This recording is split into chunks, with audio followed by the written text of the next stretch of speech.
그 아이를 이제 어린이집에 맡기고 평소처럼 이제 출근을 했어요. 출근하는 척하고 그 아빠가 이제 어린이집에 가서 아이를 데려다가 짐 싹 챙겨 가출을. 근데 막상 연락을 받고 이제 남편의 이제 본가 시댁을 찾아갔는데 뭐 아이 문도 안 열어주고 그냥 문전 막대를 당했죠. 거기다가 아이가 이제 아파트 그 창문 너머로 엄마 그 소리 지르는 걸 듣는데도 없다, 못 보여준다 뭐 이렇게 얘기를 했다는 거예요. 안녕하세요. 법무법인 성지파트너스의 실제 승소 사례를 바탕으로 법의 흐름을 짚어보는 승소의 성지입니다.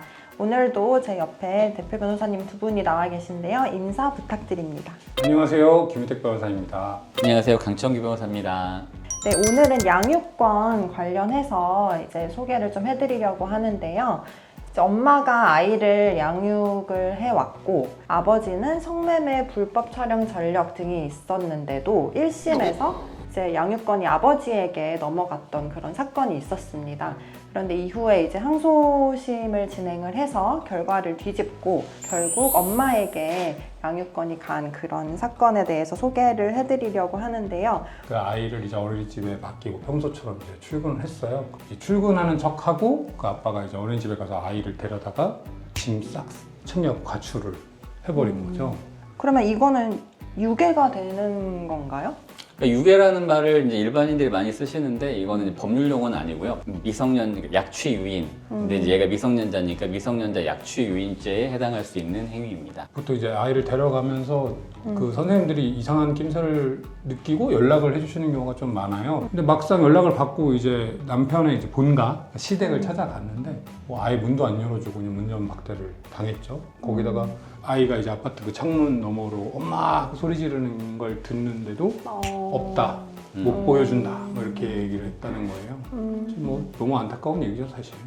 아버지 쪽이 사실 양육권을 가져오기에 좀 불리한 것들이 많이 있었잖아요. 뭐 불법 촬영물을 뭐 소지했다거나 뭐 성매매를 했다거나 그다음에 애를 뭐 좀 방임하기도 하고 뭐 폭언이나 폭행도 좀 심하고 보통 이런 분들이 양육권을 가져온 경우가 많지 않거든요. 근데도 1심에서 아빠 손을 들어줬다는 게 조금 충격적이기도 하고 그래서 당사자도 굉장히 억울해했던 사건이었습니다.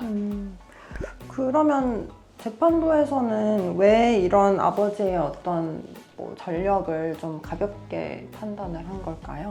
그러니까 요즘 이제 트렌드긴 한데요. 그 아빠의 전력도 전력인데 결국은 이제 아이가 지금 현재 누가 데리고 있는지를 중심으로 판단을 했다고 봐야 될 것 같아요.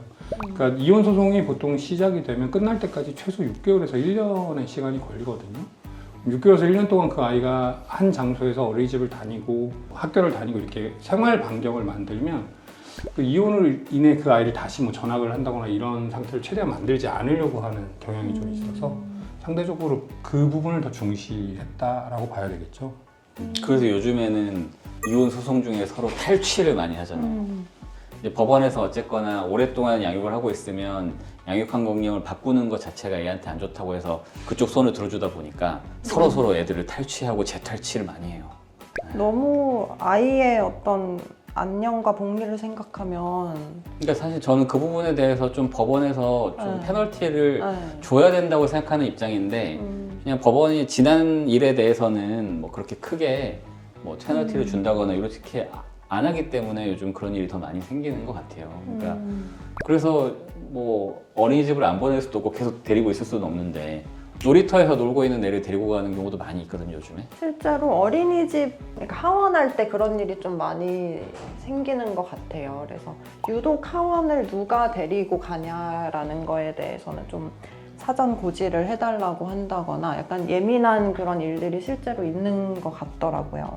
그러면은 저희 이제 사무실에서 항소심을 선임을 해서 진행을 했던 거죠. 아버지의 그 전과 기록 그리고 이제 전체적인 양육 환경을 좀 정리해가지고 진행을 하기로 했고요. 결국 양육권을 누구에게 줄 거냐 하면 누가 애를 잘 키울 수 있느냐잖아요. 핵심적인 쟁점이. 이렇게도 생각할 수 있어요. 뭐 아빠가 어떤 정력이 있든 애한테는 잘할 수도 있거든요. 그러니까 뭐 바람을 피고 나쁜 짓을 다 해도 애한테는 잘할 수도 있어요. 그러면 그랬으니까 1심에서는 아빠한테 양육권을 줬겠죠. 반대로 생각하면 아버지가 평소에 막 폭행도 하고 폭언도 하고 뭐 이상한 범죄를 저질렀다는 거는 우리 보통 평범한 사람들이 범죄를 저지르진 않잖아요. 그러니까 선을 좀 넘는 사람이다 보니까 이런 사람은 지금은 애한테 잘해주는 것처럼 보이지만 결국은 어느 순간에 좀 선을 넘고 애를 좀 이렇게 힘들게 할 수도 있는 사람이기 때문에 이제 양육권을 주면 안 된다 이렇게도 해석할 수 있죠. 그러니까 저희는 이제 그쪽을 좀 파고들어서 항소심을 진행했던 겁니다. 법원에서 양육권 줄 때 가장 중요하게 생각하는 거는 이제 양육을 잘할 의지와 정서적인 아이와의 교감, 유대 이런 거를 이제 중요하게 생각을 하는데요.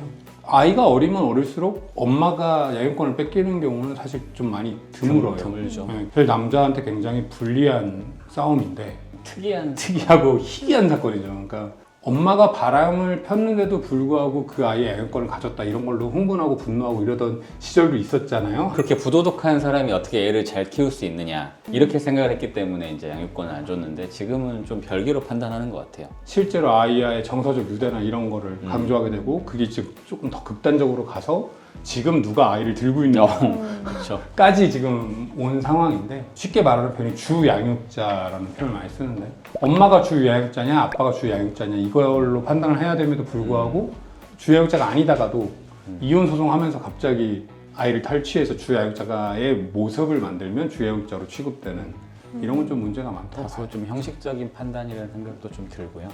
애가 어디 있냐, 지금 어디 있냐를 좀 중요하게 보는 거. 그러니까 이제 좀 법원을 좋게 생각해 준다고 하면 이제 판단의 기준이 부모보다는 아기의 중심으로 왔다고 보는 거겠죠. 그러니까 애한테 뭐가 좋을 거냐, 아빠가 바람도 피고 엄마가 뭐 폭력도 쓰고 하지만 애가 좀 뭔가 잘못이 있는 아빠랑 있을 때 안정감을 많이 누린다고 하면 애 기준으로 보면 좋을 수도 있잖아요. 그러니까 좀 그렇게 판단하는 쪽으로 트렌드가 바뀐 게 아닌가 싶습니다. 아이의 성별도 좀 뭐 중요한 변수가 될까요?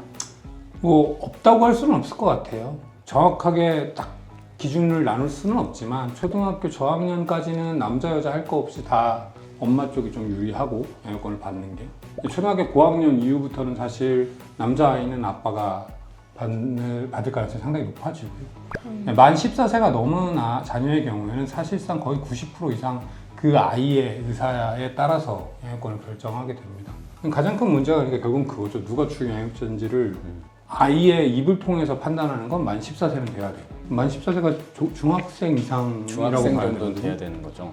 그러니까 사실은 중학생 이후에는 친권 양육권 다툼이 의미가 없죠. 아이의 마음을 얻는 쪽이 양육권을 갖게 된다.